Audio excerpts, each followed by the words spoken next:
Just after noon on Tuesday, November 11th, 1919, the 281-foot-long steamer John Owen eased through the Duluth Ship Canal with 100,000 bushels of rye aboard.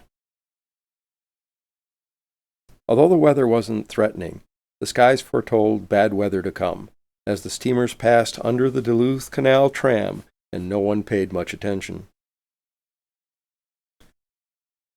Just 15 minutes ahead of the Owen were the oarboats Arcturus, Edwin N. Ohl, and Charles M. Warner.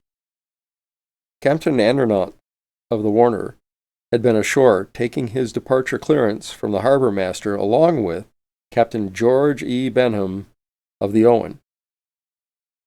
Although the Warner was headed for Buffalo, the Owen was bound for Georgian Bay.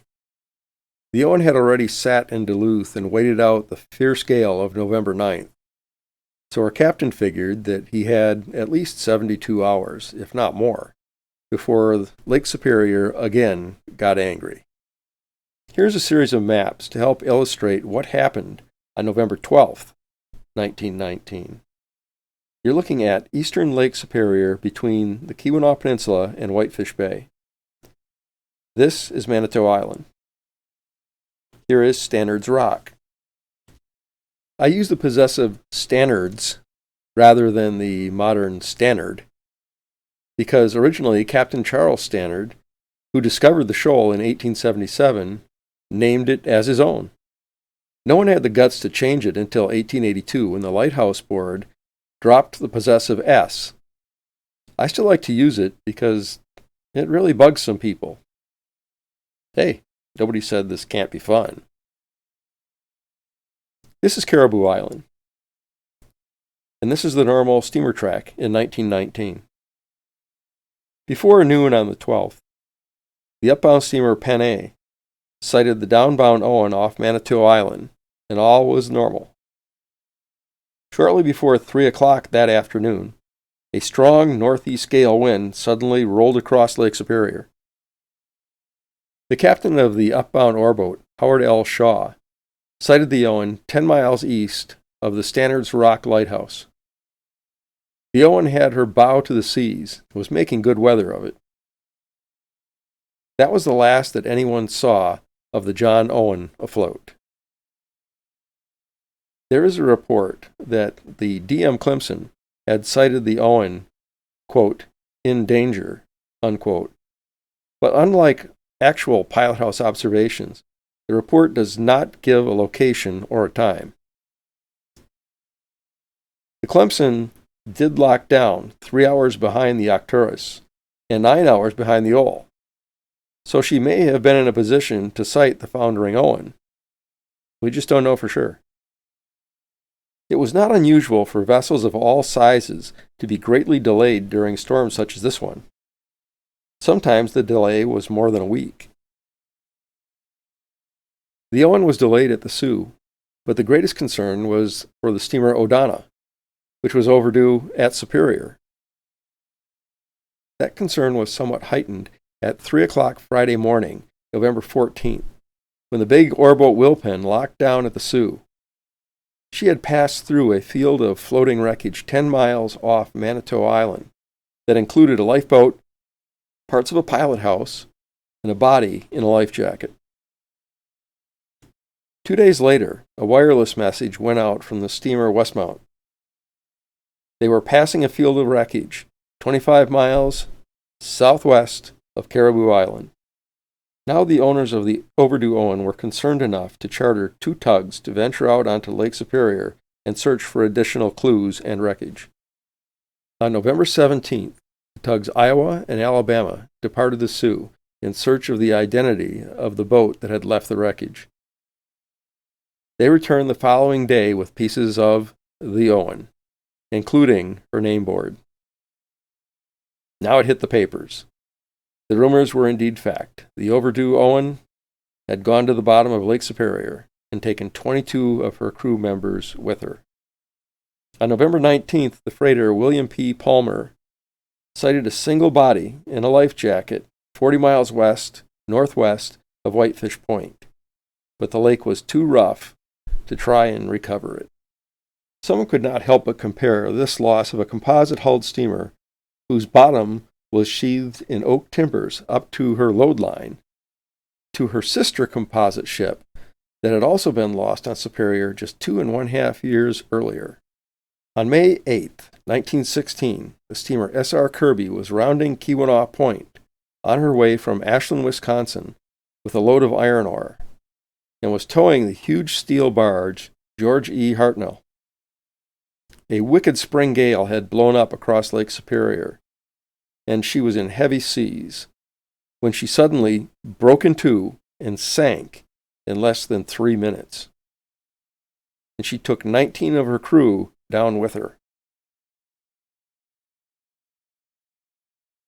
All that saved the 2 crew members who survived was the fact that she sank in daylight and in one of the busiest traffic lanes on the lake. 3 vessels nearby witnessed the sinking and responded to the scene.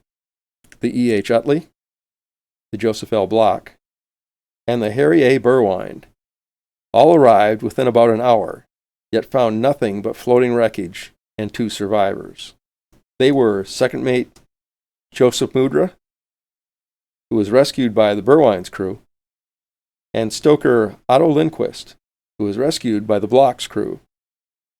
When the Burwind and Block arrived, Captain Belfour of the Utley turned his boat around and headed off to rescue the barge Hartnell, which was now broken off from the Kirby and floating helplessly toward the coast.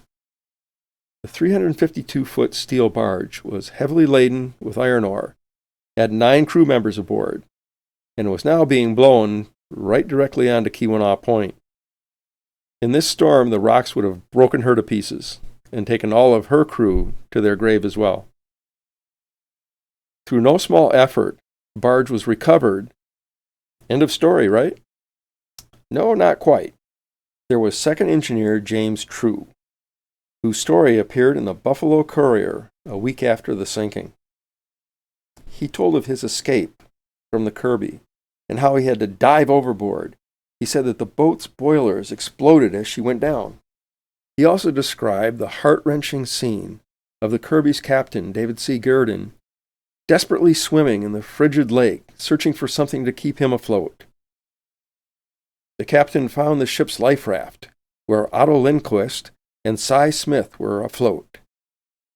But as the poor captain clung to the raft, he was overcome by the cold, and simply waved farewell with both hands and sank away. Next to him had been swimming the ship's dog, Bingo. True himself was on a life buoy until he was able to paddle over to the barge Hartnell. It was all the stuff that shipwreck reporters and historians love to have about the Kirby's loss. The story was perfect. Just one problem. James True was probably never on the Kirby, and probably never had been. In fact, the second engineer was Ralph Smith, who to this day rests at the bottom of Lake Superior. It is well documented that only Mudra and Lindquist were picked up.